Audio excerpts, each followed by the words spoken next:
السلام علیکم ورحمۃ اللہ وبرکاتہ۔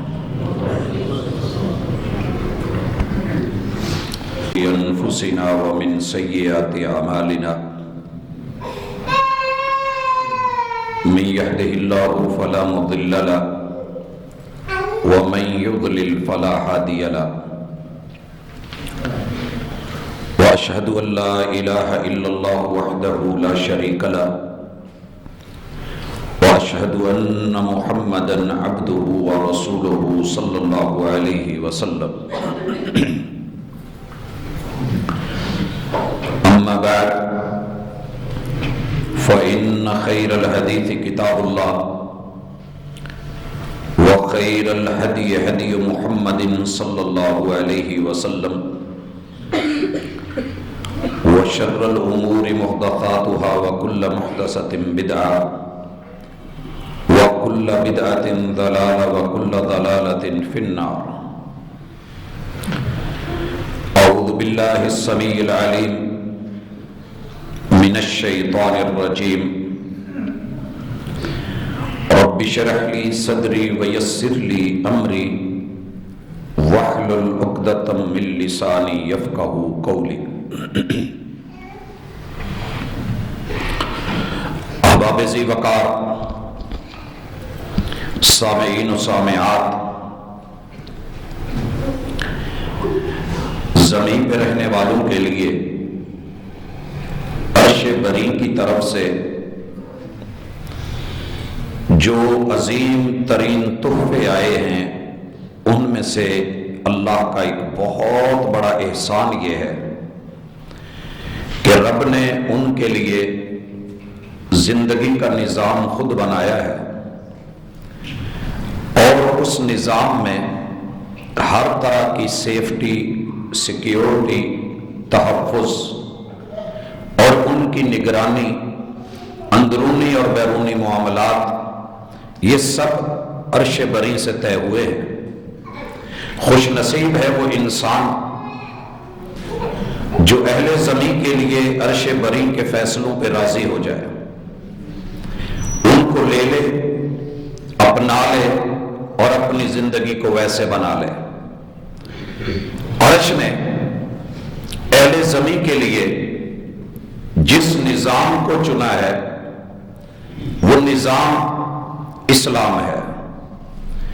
اس اسلام کی یہ خوبی ہے کہ اس کے اندر کوئی کمی نہیں ہے، کوئی خامی نہیں ہے، وہ مکمل اور اکمل بھی ہے، اور وہ پورے کا پورا، سارے کا سارا، تمام کا تمام اپنی ساری خوبیوں کے ساتھ ساری انتہاؤں کو اپنے اندر رکھتا ہے، اور اللہ کی رضا اسی میں ہے کہ انسان اسے اپنائے۔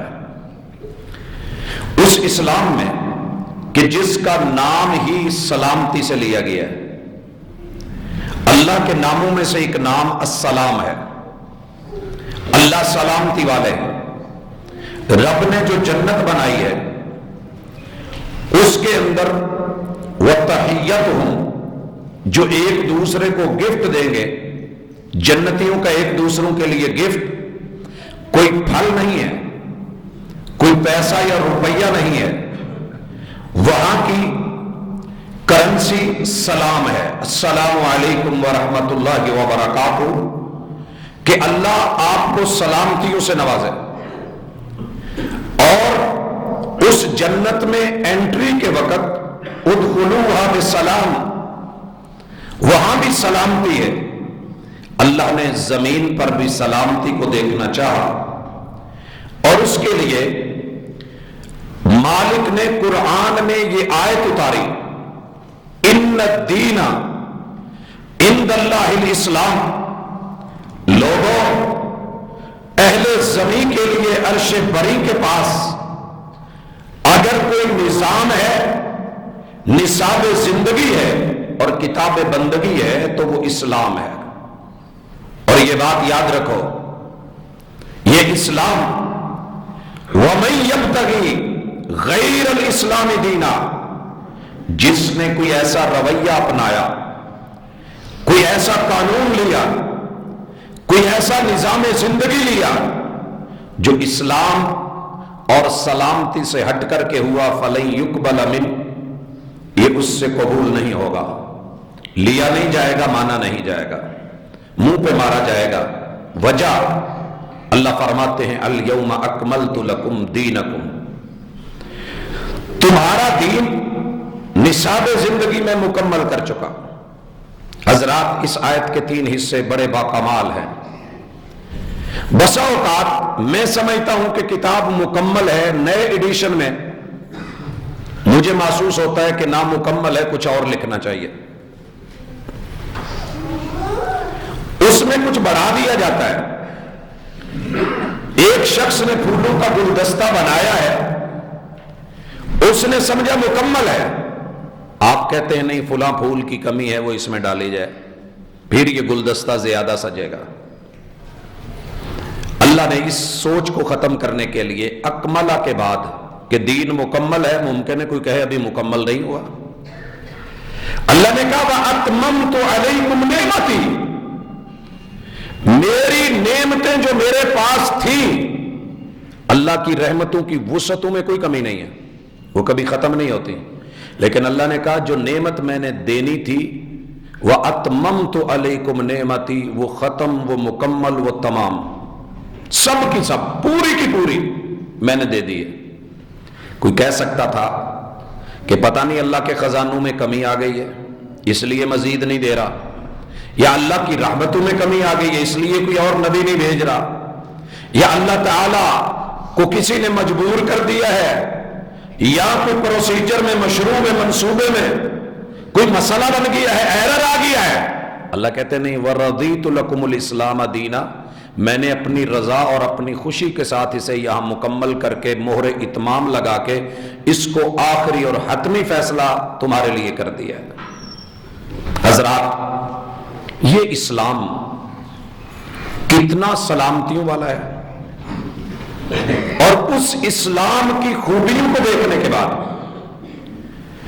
اس مٹی اور دھرتی جسے اسلام کے نام پہ کلمے کی بنیاد پہ لیا گیا، وہاں عرصہ دراز سے جو انسانوں کی لاشوں کے ساتھ کھیلنے کی ایک سکیم چلی ہے، اسے دیکھوں اور ان مسلمانوں کو، کلمہ پڑھنے والوں کو اور ان کے نظام زندگی کو دیکھوں تو کھلا تضاد نظر آتا ہے۔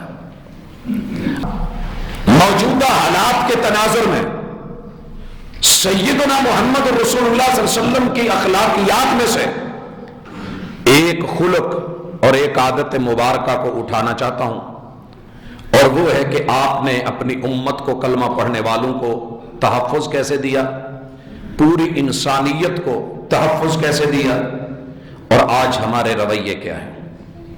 بھائیو، سب سے پہلے اس طرف آئیے، کیا اسلام واقعتاً اسی چیز کا نام ہے کہ ہم دوسرے کے ہاتھ میں آ کے، کسی کا اعلی کار بن کے، دشمن کی سازشوں کو سمجھے بغیر ان معاملات میں ملوث ہو جائیں؟ مجھے پوری شریعت میں اگر کسی انسان کو مارنے کا قانونی، عدالتی اور حکومتی قانون کے ساتھ اگر جواز ملا ہے تو صرف 3 شکلیں: مسلمان اس سے ہٹ کر کے، اور وہ بھی معاملہ اپنے ہاتھ میں نہیں لے سکتا، وہ بھی ہائر اتھارٹیز کا معاملہ ہے۔ پہلے نمبر پہ ایک شخص دوسرے کی جان لے لیتا ہے، قصاصاً اس شخص کے بارے میں عدالت میں پورا ٹرائل، دلائل، بینات، شواہد پیش ہوں، اور پھر جج پوری ایمانداری کے ساتھ بینات، شواہد اور ادلہ کو دیکھتے ہوئے ان ثبوتوں کی روشنی میں فیصلہ لیتا ہے کہ اس شخص نے اسے قتل کیا ہے، لہذا قصاص میں قتل کر دیا جائے۔ یہاں بھی اسلام ایک اور توجہ دیتا ہے، آپشن دیتا ہے وَلَكُمْ فِي الْقِصَاصِ حَيَاتٌ يَا أُولِي الْأَلْبَابِ، تمہاری زندگی ہم نے اسی میں رکھی ہے کہ قصاص کا بدلہ قصاص. لیکن چلے اس نے قاتل بن کے اس گھر کو اجاڑا ہے. ایک شخص کی موت نہیں ہے، اس ایک انسان کی موت پوری انسانیت کی موت ہے. اور انسانیت کی بنیادی اکائی ایک گھر ہوتا ہے. آپ دیکھیے یہ شخص گیا ہے، عورت بیوہ ہو گئی، اس کے لیے عزت کی بھی موت، اس کے لیے دیگر مسائل بھی، بچے یتیم ہو گئے، ان کے سر سے باپ اٹھ گیا. صرف یہ نہ دیکھیے کہ وہ ایک شخص مرا ہے، 8 بہنوں کا اکیلا بھائی تھا، بوڑھے ماں باپ کا اکیلا سہارا تھا، اپنے بچوں کی پرورش کرنے والا اکیلا محنتی روزگار انسان تھا. اس کے ہتھے چڑھا، اس خاندان کو، اس گھر کو اجاڑ کے رکھ دیا گیا ہے. شریعت کہتی ہے قصاص لو، لیکن پھر بھی تھوڑا نرم آپشن اس میں رکھا کہ اگر مرنے والا تو اس دنیا سے رخصت ہو گیا ہے، اہل خانہ مناسب سمجھیں ان کی زندگی کا ایک بہت بڑا سرکل جو چل رہا تھا وہ چھن گیا ہے، تو ہم متبادل میں الٹرنیٹ میں دیت دے دیتے ہیں. چلیں جانے والا تو قبروں میں چلا گیا، اس انسان کو کم از کم شرمندگی. اور پتہ ہے یہ دیت کس پہ رکھی ہے؟ مارنے والے پہ نہیں، دیت مارنے والے پہ نہیں ہے، عاقلہ. اس آدمی کے خاندان میں جتنے عقل مند سردار ہیں، چودھری ہیں، وڈیرے ہیں، جن کی اتھارٹی کو مانا جاتا ہے، جن کی حیثیت کو تسلیم کیا جاتا ہے، اور جن کا روب اور دابا چلتا ہے، وہ خاندان میں اکٹھے ہوں، اس کو بٹھائیں، اس کے عزیز و اقارب کو بٹھائیں، اور پھر وہ دیت اپنے ذمے لیں العاقلہ کہ یہ سارے مل کر کے وہ دیت اس کا فیصلہ کریں تاکہ اس کو نتھ ڈالی جائے. یہ نہیں کہ چلے میرے بڑوں نے پیسے دے دیے تھے اب میری جان چھوٹ گئی، اس کو روکنے والے بھی 50 ہاتھ ہوں. پھر شریعت کہتی ہے کہ 100 اونٹ جو ہیں ان کی قیمت یہ مقتول پارٹی ان کی فیملی میں جہاں جہاں گیپ آیا ہے، ضرورت آئی ہے، ان کو دیا جائے تاکہ ان کی زندگی کا سرکل چلے. اور اگر اللہ نے ان کو کھاتے پیتے بنایا ہے اور وہ سمجھتے ہیں کہ ہمیں اس کا بدلہ رب سے لینا ہے، معاف کرنا چاہیں تو معافی کی بھی شریعت نے گنجائش رکھی ہے تاکہ محبتیں بڑھیں، اس کی فیملی کو، خاندان کو حیا آ جائے کہ ہم نے اس کے خاندان کو اجاڑ دیا ہے لیکن انہوں نے پھر بھی ہمارے اوپر ترس کھایا ہے. تو یہ شریعت کا فیصلہ. دوسرے نمبر پہ ایک شخص، اس کو اللہ نے اپنا گھر دیا ہے، بیوی دی ہے، بچے دیے ہیں، بڑھاپے میں ہے، شادی شدہ ہے، اور پھر وہ معاشرے میں نکل کے معاشرے کی عزت لوٹتا ہے، زنا کی دنیا میں آتا ہے، لوگوں کے حسب نسب خراب کرتا ہے، ان کی نسلیں بگاڑتا ہے، ان کی فصلیں بگاڑتا ہے. حضرات شریعت فیصلہ لیتی ہے کہ اس شخص کو بھی رجم کر دیا جائے لیکن اپنے ہاتھ میں قانون لے کے نہیں. عدالت، حکومت وہ اپنی سرپرستی اور اپنی نگرانی میں یہ سارا کچھ کرے گی. اور تیسرے نمبر پہ وہ شخص کہ جسے اسلام جیسی نعمت ملی ہو، دنیا میں اسلام سے بڑھ کے اللہ کی کوئی نعمت نہیں ہے، اور یہ جنتوں کا راستہ ہے، کامیابیوں کا راہ ہے، پھر کوئی اس راستے کو چھوڑ کے اطاعت قبول کر کے پھر بغاوت پہ اتر آئے تو اس شخص کو بھی ارتداد کی بنیاد پہ حکومت وقت اس دنیا سے رخصت کر دے تاکہ باقیوں کے لیے عبرت کا نشان بنے. کیوں؟ کیا دین میں زبردستی ہے؟ نہیں. لا اکراہ فی الدین، دین قبول کرنے میں کوئی زبردستی نہیں. آپ دین میں جوائننگ دیں یا نہ دیں، زبردستی نہیں. اس آیت کا مفہوم 100% غلط بیان کیا جاتا ہے. دین کے اندر آنے میں سختی نہیں، جبر بھی نہیں، اکراہ بھی نہیں، مجبوری بھی نہیں. یہ دل ماننے کا سودا ہے، قبول کرے یا نہ کرے. لیکن جب جوائننگ دے دی، قبول کر لیا، تو پھر اسلام کے جو رولز ہیں، لا اینڈ آرڈر ہے، اس میں سختیاں بھی ہوتی ہیں، اس کی پابندی بھی ضروری ہے۔ میں افواج پاکستان میں شامل نہیں ہوتا، کوئی پابندی نہیں، لیکن چلا جاتا ہوں۔ جس قدر حساس ادارہ ہوگا اسی قدر ذمہ داری بڑھ جائے گی۔ میں نے جوائننگ دے دی ہے، پھر مجھے یہ اجازت نہیں ہے کہ میں اس کو چھوڑ کر کے کسی اور ایجنسی سے جا کے ملوں اور ان کی معلومات ان کو دے دوں۔ پوری ورلڈ میں اصول ہے کہ ایسے شخص کو ٹھوک دیا جائے، انڈر ورلڈ کا بھی اصول یہی ہے۔ وفائیں بدل رہا ہے، وفائیں بدلنے کی اجازت حساس معاملات میں ورلڈ وائڈ نہیں رکھی گئی، خبر بھی نہیں ہونے دی جاتی، لیکن اسلام کہتا ہے کہ ہائر اتھارٹیز اس کو لے کے، جن کے ہاتھوں میں قانون ہے وہ اس کو لے کے دنیا کے سامنے رکھیں تاکہ باقیوں کے لیے یہ عبرت کا نشان بنے۔ ان تین چیزوں کے علاوہ مجھے پوری شریعت میں کہیں انسان کو مارنے کی اجازت نہیں ملی۔ میں حالات سے تنگ آ گیا ہوں، میرے اوپر ظلم ہو رہا ہے۔ مان لیجئے 2 منٹ کے لیے کہ مجھے میرے ماں باپ اچھے نہیں ملے، دنیا کہتی ہے ٹھیک ہے، میں نے شادی کی مجھے بیوی اچھی نہیں ملی، بچے ہوئے وہ بھی میرے بے وفا نکلے، میرے ہمسائے اچھے نہیں نکلے، میں نے کوئی کام کرنا چاہا وہ کام میں کامیاب نہیں ہوا، 2 ٹائم کی روٹی نہیں مل رہی، ہر طرف پریشانیاں ہی پریشانیاں ہیں۔ گھبرا کے نفسیاتی مریض بن کے میں کہتا ہوں کہ اس سے بہتر ہے مر جاؤں۔ میں فیصلہ لیتا ہوں خودکشی کا۔ شریعت کہتی ہے خبردار، زندگی رب کی امانت ہے، اس امانت کو تو اپنے ہاتھ نہیں لے سکتا۔ تو کہیں بلندی سے کود جائے خودکشی کرے، اجازت نہیں۔ تو کسی پل سے کود کے خود کو مار لے، اجازت نہیں۔ تو نہر میں چھلانگ لگا دے، اجازت نہیں۔ تو خود کو آگ لگا لے، اجازت نہیں۔ تو خود کو فائر کر دے، اجازت نہیں۔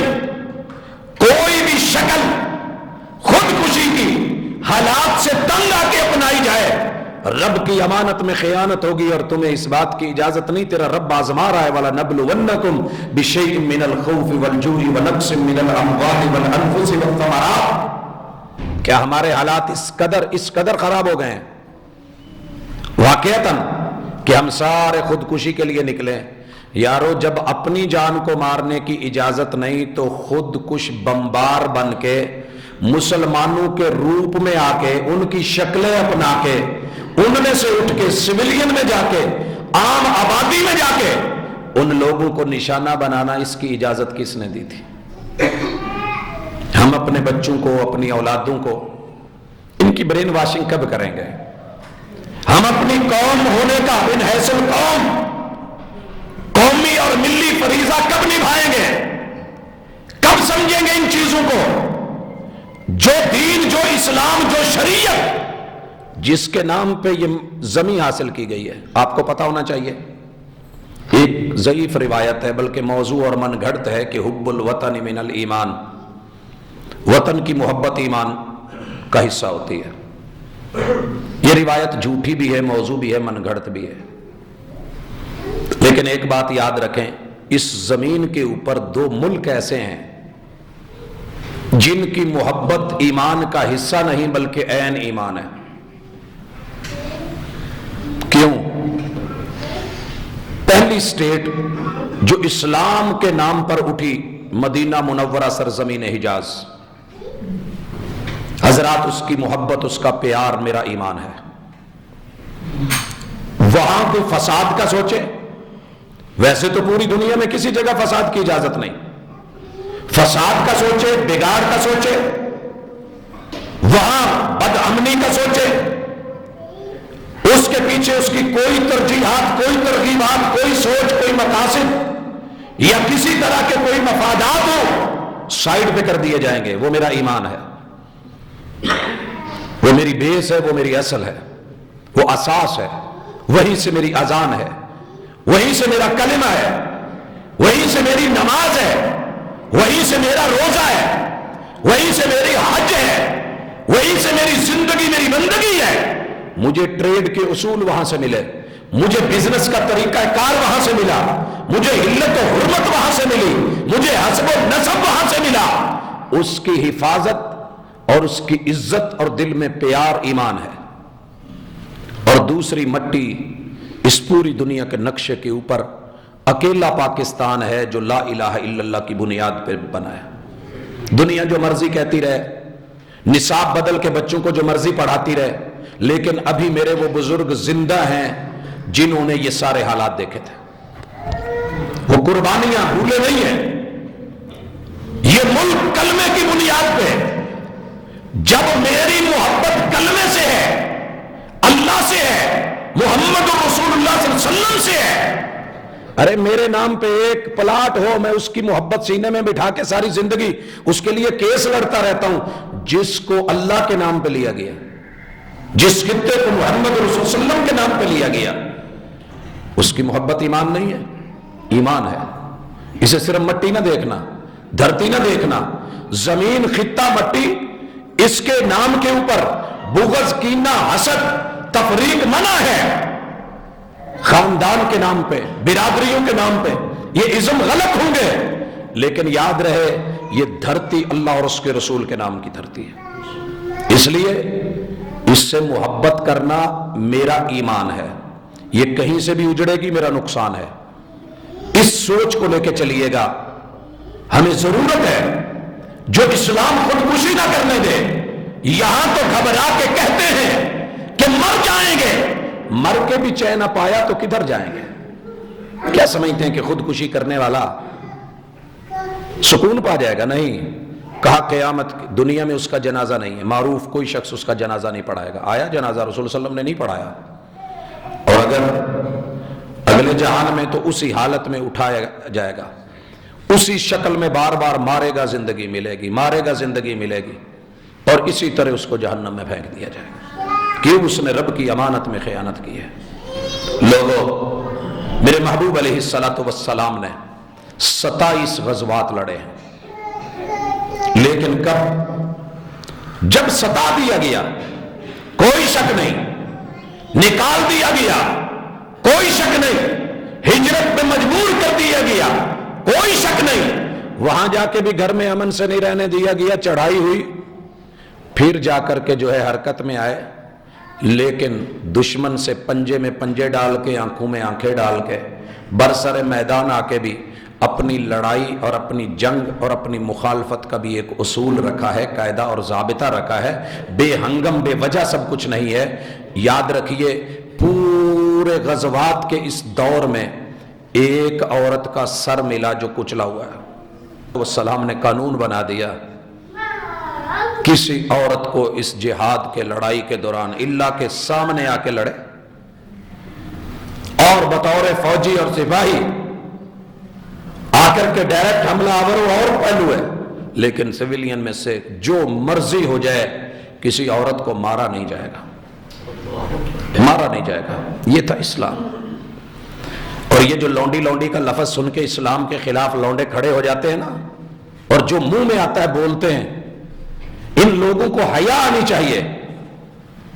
اسلام نے جب دیکھا کہ وہ لوگ جو مسلمانوں کے بچوں کو، عورتوں کو، مردوں کو اور اس کے امن پسند معاشرے کو مٹانے پہ تلے ہوئے تھے، میدان میں آئے اور ان کی سپورٹ کے لیے پیچھے اپنی عورتوں کو میدان جنگ میں لے کے آئے۔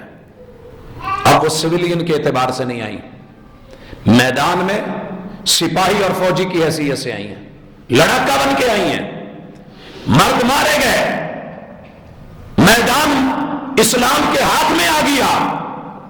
ان عورتوں کا کیا کیا جائے؟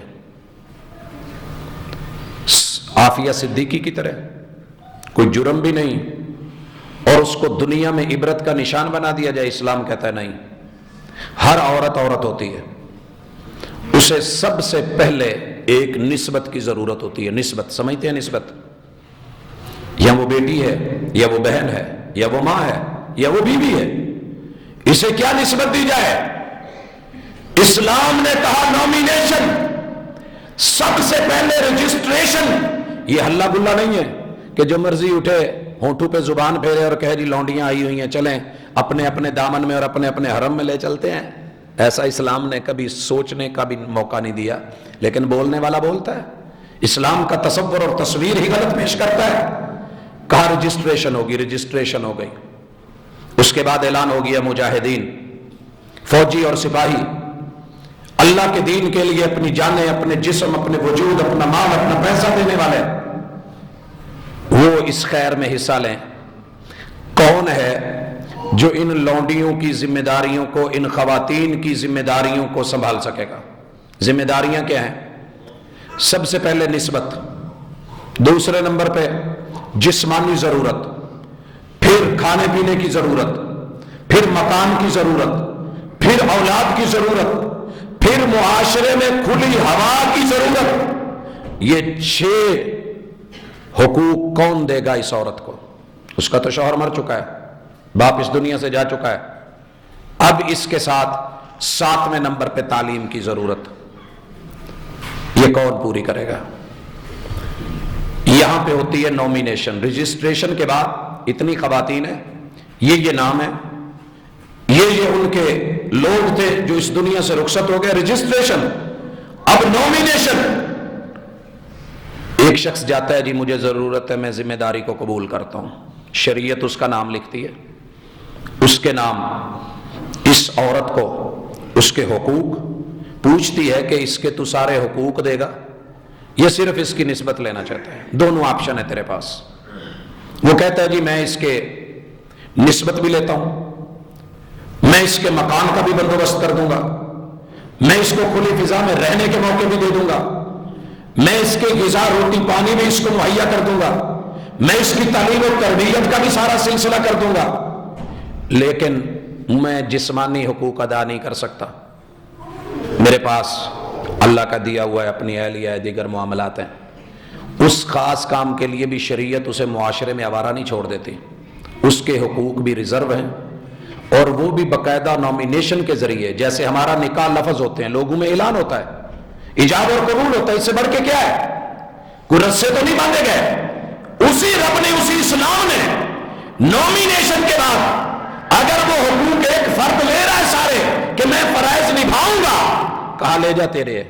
کہا وہ خاص والے جسمانی حقوق ازدواجی میں حل نہیں کر سکتا، اس کے لیے بھی اسے متبادل اور آلٹرنیٹ دیا گیا، لیکن پوری عزت کے ساتھ، پوری آبرو کے ساتھ.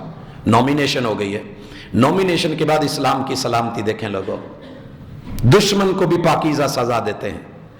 لوگ کہتے ہیں نا کہ ہم دشمن کو بھی پاکیزہ سزا دیتے ہیں، ہاتھ اٹھاتے نہیں، نظروں سے گرا دیتے ہیں. لیکن میرے محبوب کا اسلام کیا کہتا ہے؟ ہم تو دشمن کو بھی پاکیزہ وفا دیتے ہیں، سزا نہیں. ہاتھ اٹھاتے نہیں، گھر میں اور دل میں جگہ دیتے ہیں، بند کوٹھڑی اور جیل نہیں. نومینیشن ہو گئی. یہ شخص اسے گھر لے گیا، جیل میں نہیں رکھا. جس گھر میں تو رہتا ہے وہاں رہ، جو تو کھاتا ہے وہ کھلا، جو تیرے بچے آل اولاد پہنتی ہے وہ پہنا، جہاں وہ پڑھتے ہیں وہاں پہ پڑھا. اور جسمانی حقوق، چھت کے حقوق، مال کے حقوق، نان نفقے کے حقوق دینے کے بعد کہا اگر تو اس کو آزاد کر دے تو اس سے بڑی نیکی کوئی نہیں، اس سے بڑی نیکی کوئی نہیں. چھوٹی سی غلطی ہو گئی، فائن کیا ڈالا کہ جسے جو دشمن سمجھ کے آیا تھا مارنے کے لیے اسے چھوڑ دے. فائن کیا ڈالا؟ اسلام کی اس عظمت پہ کبھی پڑھیے تو صحیح. اور پھر کیا بولا؟ اگر عورت آ گئی ہے ان حالات میں،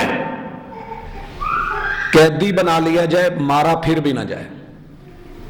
سویلین تو بہت دور کی بات ہے. اور اس اسلام کی محبت دیکھیے. کہا ماں اور بچہ دو، ان کو قید کر کے، یہ نہیں کہ بچے کو برسٹل جیل میں بہاولپور بھیج دیا جائے اور ماں کو قید کر کے اڈیالہ میں بھیج دیا جائے.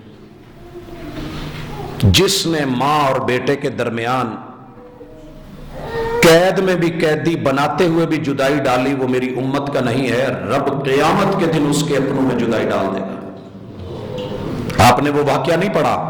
محمد رسول اللہ صلی اللہ علیہ وآلہ وسلم کے پاس قیدی لائے گئے ہیں. پہلے بچے آئے ہیں، دوسری کھیپ میں خواتین آئی ہیں. ایک عورت اس اس کا سینہ دودھ سے بہہ رہا ہے، بھاگ رہی ہے، ادھر ادھر دیکھ رہی ہے، کھلی اجازت دے دی گئی، تلاش میں ہے۔ اتنے بچوں میں سے ایک بچے پہ گری، پکڑا، اٹھایا، سینے سے لگایا اور اسے فیڈ کرانے لگی۔ میرے اور آپ کے محبوب علیہ الصلوۃ والسلام نے موقع کو غنیمت جان کے تربیت کر دی۔ کہا میرے صحابہ ایک بات بتاؤ۔ کہا جی اللہ کے حبیب۔ کہا یہ عورت اگر اس کا بس چلے تو اپنے بچے کو آگ جلائی ہوئی ہو اس میں پھینک دے گی؟ کہا محبوب جب تک بس میں ہوگا کبھی نہیں کرے گی۔ کہا تمہارا رب اس عورت سے، اس ماں سے 70 گنا زیادہ مہربان ہے، وہ بھی نہیں چاہتا کہ اپنے بندوں کو آگ میں پھینکے۔ پھر میرے بھائیوں آپ اور میں جس آگ میں جلنے لگے ہیں، اپنے ہاتھوں سے لگائی ہوئی اس آگ کو دشمنیاں خود میں ڈال کے، کاش ہم ایک ملت، ایک قوم، ایک کلمہ، ایک رب، ایک رسول، ایک قرآن، ایک قبلہ، ایک کعبہ، ایک قیام، ایک رکوع، ایک طرح کے سجدے، ایک طرح کا تشہد، ایک ہی مہینہ روزوں کا، ایک ہی طرح کے روزے اور ایک ہی طرح کا حج، اس کو لینے والے کم از کم آپس میں تو سیسا پلائی دیوار بن کے رہتے ہیں، دشمن کو نہ گھسنے دیتے ہیں۔ لیکن ہم نے کہیں مسلکوں کے نام پہ موقع دیے لوگوں کو، گھسو۔ یہ کیوں ہوتا ہے؟ میرے محبوب علیہ الصلوۃ والسلام نے تو کہا ہے اگر کافر عیسائی کرسچین، اس کا راہب، عبادت گزار اپنے صومعے میں، اپنے گرجے میں، اپنے کلیسے میں عبادت میں بیٹھا ہوا ہے، جنگ میں شریک نہیں ہوا، جو مرضی حالات ہو جائیں اس پہ اٹیک نہیں کیا جائے گا، اسے مارا نہیں جائے گا۔ جس نے میرے نبی کا کلمہ نہیں پڑھا وہ کلیسے میں بیٹھا ہے، اسے مارنے کی اجازت نہیں، اسے پھاڑنے کی اجازت کس نے دی تھی؟ سوچ کا غلط ہونا، عقیدے کے اندر کمی ہونا، یہ ایک اور پہلو ہے، لیکن اس نے کلمہ پڑھا تھا، اس کو اس کی غلطی سمجھائی جائے، لیکن ہٹ کیا جائے، نشانے پہ رکھا جائے، کبھی درباروں میں، کبھی عبادت گاہوں میں، مسجدوں میں، اور کبھی امام بارگاہوں میں، کبھی بچوں کے اسکولوں میں۔ یہ میری نظر میں نہ کل مسلمان کرتا تھا نہ آج کرتا ہے، واللہ تعالی عالم۔ ہاں یہ ضرور ہے، انگریز کو داڑھی رکھوا دیں تو افغانی لگے گا، چیک کریں۔ اب اگر یہ کہا جا رہا ہے جی افغانستان کے تھرو سے آ رہے ہیں، آوازیں اٹھ رہی ہیں کاش راحیل تو ابھی نہ جاتا، لیکن ہم وہ قوم ہیں کہ جو افراد پہ بیس نہیں کرتے، نظریے کے یقین اور استحکام پہ بیس کرتے ہیں۔ چہرے بدلتے ہیں، افراد بدل جاتے ہیں۔ سیدنا خالد ابن ولید منظر سے جب پیچھے ہو گئے تو کیا کاس پہ چوٹ لگی تھی؟ کیا مشن رک گیا تھا؟ مشن نہیں رکا کرتے۔ اپنے دشمنوں کو پہچاننا اسلام کی خوبی ہے، عمدگی سے ڈیل کرنا یہ بھی اس کی خوبی ہے، لیکن اپنے افراد دشمن کو دے کے ان کی جا کے کچھاروں میں بیٹھ کے تیاریاں کر کے واپس آ کے اپنوں کو ماریں، یہ اسلام کی تاریخ میں بہت کم ہوا ہے۔ جس قدر آج ہو رہا ہے، ہوتا رہا ہے، میں نہیں کہتا نہیں ہوا۔ تو اپنے گھر کے افراد پہ نظر رکھیں، ان کی تربیت، ان کی برین واشنگ کہاں ہو رہی ہے، کون کر رہا ہے، تکفیری ذہن کون دے رہا ہے، یہ کہاں سے آوازیں اٹھ رہی ہیں، کیوں ایسے چہرے۔ دکھ اس بات کا ہے جو بھی حادثہ ہوا، جو بھی ہنگامہ ہوا، جہاں پہ بھی کچھ پھٹا، دشمن پہ بات نہیں گئی، بات اٹھ کر کے یا تو مسجد میں آ گئی یا مدرسے میں آ گئی، دشمن نے دوہری چالاکی کی ہے۔ اللہ جزائے خیر دے کہ کچھ آنکھ کھلی ہے اپنوں کی۔ حضرات ہماری سپاہ، ہماری افواج، ان کے پاس وہ خوبی ہے جو دنیا میں نے کہیں اور شاید کم دیکھی ہے، کہ ان کے سرحدوں کی حفاظتوں کے ساتھ ایمانی سرحدوں کی حفاظت پہلے ہے۔ انہوں نے کلمہ پڑھا ہے اور کلمے کی بنیاد پہ ایک جوش اور جذبے سے کھڑے ہیں۔ اللہ مدد فرمائے، آسمان سے مدد نازل کرے، لیکن ہم بھی اپنے طور پہ اپنی جو ذمہ داریاں ان کو نبھائیں۔ اسلام ان چیزوں کو نہ کل قبول کرتا تھا نہ آج قبول کرتا ہے، اور لوگوں اس اسلام کو میں کیا کہوں؟ جس نے کہا ہے جس کے سر میں سفید بالوں سے کچھ نہیں کہنا۔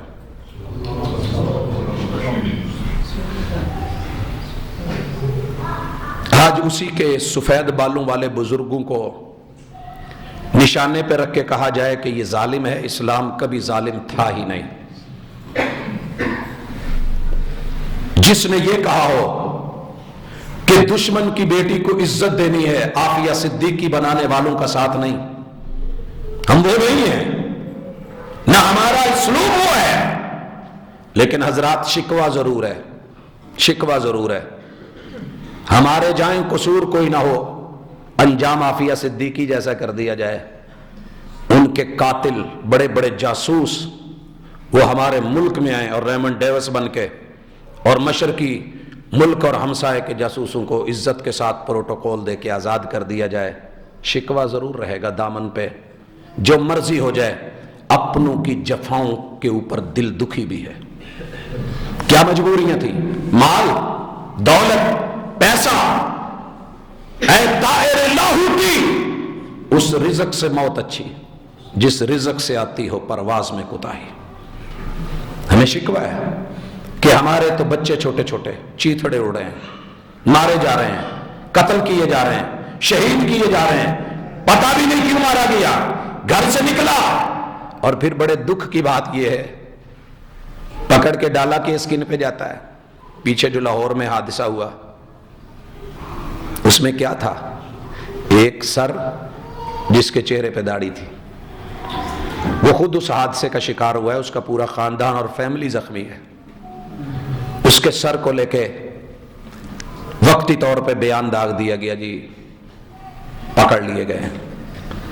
پھر جس طریقے سے ان کو اذیت کے مراحل سے گزارا گیا وہ اپنی جگہ پہ ہے۔ چلیں سیکیورٹی میں، پھر ریسرچ میں، تحقیقات میں یہ چیزیں آ جاتی ہیں، لیکن کیا یہ سارا کچھ صرف داڑھی کا، اسلام کا اور مسجد کا قصور ہے؟ اس پہ ڈال دیا جائے؟ میرے محبوب علیہ الصلوۃ والسلام کی سنت کو پڑھانے والا مدرسہ یہ نہیں کر سکتا، میں گارنٹی سے کہتا ہوں۔ اگر کوئی اس میں آیا ہے، ہوا ہے، تو ذہن میں رکھیے یہ باہر سے کسی کی انٹری ہے۔ مسجد میں آنے والا نمازی چور نہیں ہوتا، نمازی چور نہیں ہوتا، کچھ چور نمازیوں کے روپ میں آ جاتے ہیں۔ اب یہ ہماری ذمہ داری ہے کہ ہم خیال رکھیں کہ کس چور نے نمازیوں کا روپ دھارا ہے۔ مسلمان کو کاٹنے والا نہیں ہوتا، وہ اس کی عزت جان اس کا دشمن نہیں ہوتا۔ المسلم اخو المسلم، وہ بھائی ہوتا ہے، وہ بازو ہوتا ہے، وہ کندھا ہوتا ہے، وہ سہارا ہوتا ہے، وہ خون لینے والا نہیں ہوتا، مشکل موقع پہ خون دینے والا ہوتا ہے۔ یہ تربیت کی ہے میری محمد رسول اللہ صلی اللہ علیہ وسلم کے دین نے اور شریعت میں۔ لہٰذا آپس میں لڑنے مرنے کی بجائے سیسا پلائی دیوار بنے، خود کو مضبوط کرے، دشمنوں پہ نظر رکھے۔ بھائیو یہ جتنے مرضی مہربان بن کے آ جائے، مہربان نہیں ہے۔ ایک بات یاد رکھنا، ان لوگوں سے میں کہا کرتا ہوں، ان لوگوں سے وفا کی توقع مت رکھنا جو رب کو بھول سکتے ہیں، وہ سب کو بھول سکتے ہیں۔ ان لوگوں سے وفا کی توقع مت رکھنا جو نبی کو بھول سکتے ہیں، وہ سبھی کو بھول سکتے ہیں۔ آپ نے ماضی میں دیکھا نہیں، اپنے بزرگوں سے پوچھیں، یہ مرزائی، یہ قادیانی کتنے مسلمانوں کو بے دردی سے مارا، کیوں؟ جو نبی کا یار نہیں وہ ہمارا یار کب ہے؟ وہ امتی کا دوست نہیں ہو سکتا۔ میٹھا بن کے جی میرے ساتھ کھانا کھا لو، میرا کعبہ ایک، قبلہ ایک، رب ایک، رسول ایک، دین ایک، نماز ایک، روزہ ایک، سب کچھ ایک۔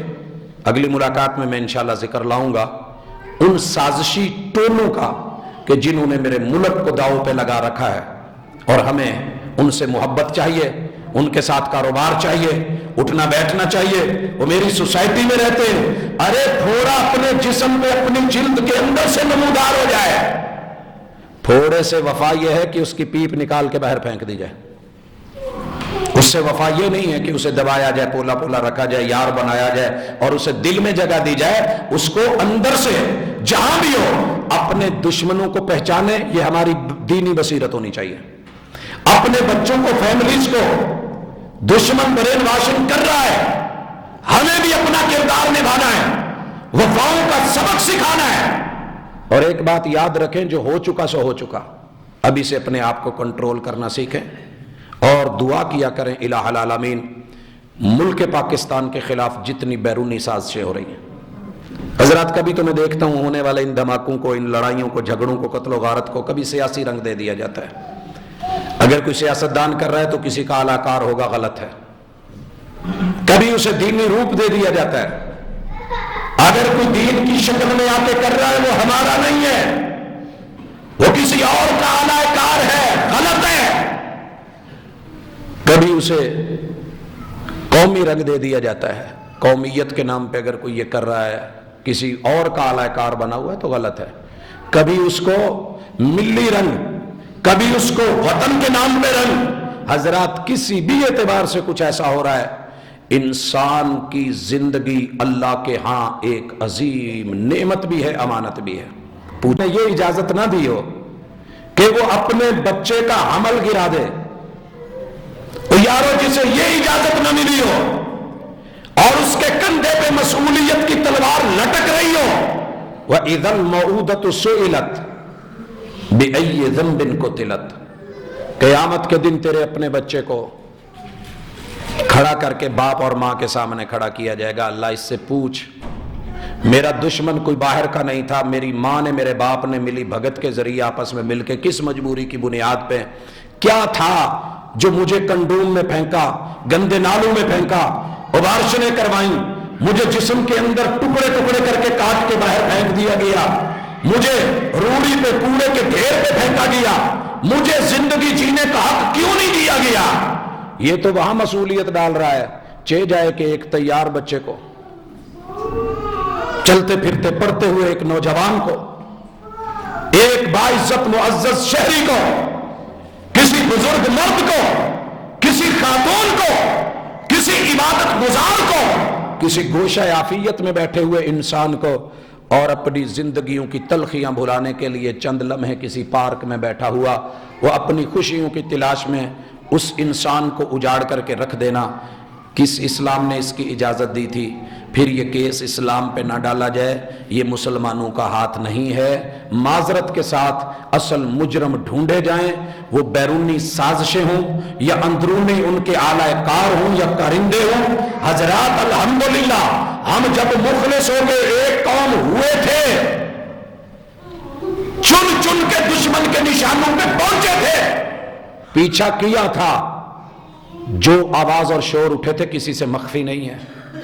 گلی گلی میں چھپے ہوئے ان کے کارندے اور ایجنٹس، ان کے اوپر ہم نے کل نظر رکھی تھی، اللہ نے کامیابی دی ہے، ہمیں آج بھی نظر رکھنی.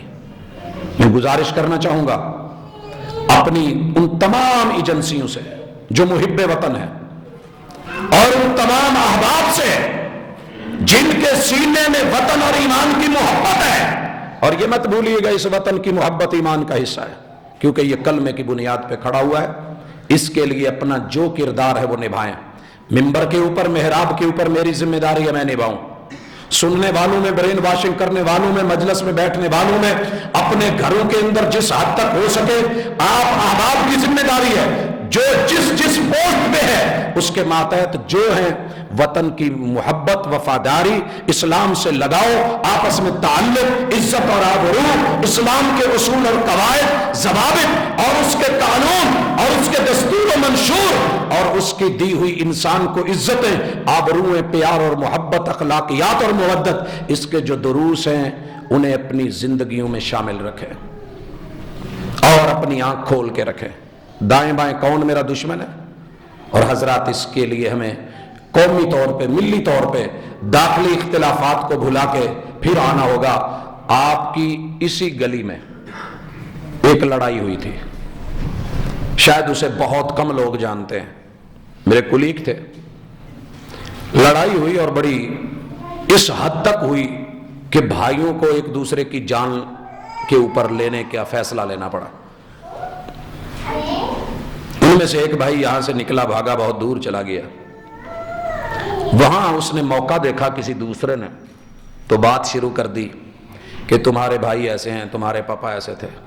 وہ سیدھا ہو گیا اور کہنے لگا سن، ہمارے ساتھ کوئی آپس میں پھڈا ہوا ہے، لڑائی ہوئی ہے، ہمارے گھر کا میٹر ہے، کوئی مسئلہ ہوا ہوگا، بھائیوں نے جو مناسب سمجھا، جو میں نے مناسب سمجھا، تو کون ہوتا ہے؟ ہمارے بھائیوں کے معاملے میں مجھے میرے بھائیوں کے بارے میں بات کرنے والا، حضرات ہیں ہمارے مسائل، چھوٹے موٹے اختلافات ہیں، لیکن انہیں ایک دوسرے کی جان جا رہی ہے اور ہم خوش ہو رہے ہوں کہ آج دربار پہ حملہ ہوا ہے تو میں خوش ہو جاؤں، آج جو ہے امام باڑے پہ ہوا ہے تو دوسرا خوش ہو جائے، مسجد پہ ہوا ہے تو تیسرا خوش ہو جائے، کسی پارک میں ہوا ہے تو چوتھا خوش ہو جائے۔ حضرات، انسانیت کو مارنے کی اجازت کے کچھ اصول اور قاعدے تھے، وہ بھی اس کی خیر کے لیے، بہتری کے لیے، رحمت کے لیے۔ قصاص ایسے نہیں تھا اور یہ رجم ایسے نہیں تھا، گندا پھوڑا تھا جو گندگی پھیلا رہا تھا بعض وجوہات کی بنیاد پہ، تو یہ اوپنلی کسی بندے کا قصور ہی نہیں ہے، اس کو بیٹھے بلا وجہ مار دینا۔ دشمنی کے اصول ہوتے ہیں، ٹھیک ہے، جو دشمن ہے، جو مخالف ہے، جو طاقتور ہے، اس سے لڑنا، اکھاڑے کے اندر بیٹھے ہوئے ایک پہلوان سے لڑنا تو بات بنتی ہے، لیکن اسے دیکھنے والے اس پہلوان کے رشتہ دار آئے ہوئے، ان میں سے کسی کا بازو توڑ دینا، مار دینا، یہ اخلاقیات نہیں ہے، یہ انسانیت بھی نہیں ہے، اور نہ اس کی اجازت کسی دین نے دی ہے۔ میں اللہ رب العزت سے دعا مانگتا ہوں، الہ العالمین، زخم کھاتے چلے آ رہے ہیں، چوٹ پہ چوٹ ہے، گھاؤ پہ گھاؤ ہے، اور بڑے گہرے زخم چلے گئے، دل سے آگے پہنچے ہوئے ہیں۔ الہ العالمین، اس کی دوا بھی تو نے دینی ہے، دعا ہم کرتے ہیں، شفا بھی تو نے دینی ہے، آرام بھی تو نے دینا ہے، اور اپنے بھائیوں سے بھی گزارش کرتا ہوں کہ ہم سب مل کے اپنی آنکھیں کھول کے داخلی اختلافات کو بھلا کے قومی، ملی اور دینی اپنا فریضہ سمجھ کر کے جس حد تک ہو سکتا ہے اس خیر میں، بھلائی میں، امن عامہ میں، اسلام کے دی ہوئے اس پروٹوکول میں، امن اور سلامتی میں اپنا کردار نبھا جائیں، تاکہ ہمارا نام بھی کسی اچھی جگہ لکھا جائے۔ ساری قوم نے مل کے آگ جلائی تھی توحید کو مٹانے کے لیے، ابراہیم علیہ السلام کو ختم کرنے کے لیے، دو کردار سامنے آئے تھے، اس موقع پہ دور سے پھونکے مار رہا تھا آگ اور بھڑکے، اور ایک تھا چونچے بھر کے پانی ڈال رہا تھا، نہ اس کی چونچ کا پانی جا رہا تھا، نہ اس کی پھونک کی ہوا جا رہی تھی، لیکن کردار امرت ہو گئے، لکھے گئے۔ ہم پھونکے دینے والے، مزید آگ کو بھڑکانے والے نہ بنے، بلکہ اس کو بجھانے کے لیے جس لیول پہ بھی، جس پیمانے پہ بھی ادنا سی کوشش ہو سکتی ہے ہم کریں، تاکہ ایک انسانیت کا صحیح درد اور بھلائی اور اچھائی، حضرات پوری دنیا میں جہاں بھی ہو غلط ہے۔ دشمن قوتوں نے بڑی خوبصورتی کے ساتھ ہمیں آپس میں لڑا کے ہمارے خیر خواہوں کو ہمارا دشمن بنا دیا۔ حضرات، ہمیں اس حوالے سے بیٹھ کے قومی سطح پہ، ملی سطح پہ اسلام کے نام پہ سوچنا ہوگا۔ اگر ہم نہ جاگے تو یقیناً یہ ہماری موت کا پیغام تو کھلے عام ہے، سامنے ہے۔ جو 4 دن کی زندگی ہے اسے بندگی کے نام کریں، بھلائی اور بہتری سوچیں، محمد رسول صلی اللہ علیہ وسلم کی امتی بن کر کے دکھائیں، تاکہ یہ دنیا بھی سکھی ہو، اگلا جہان بھی سکھی ہو۔ اقول قولی ھذا وآخر دعوانا ان الحمد للہ رب العالمین۔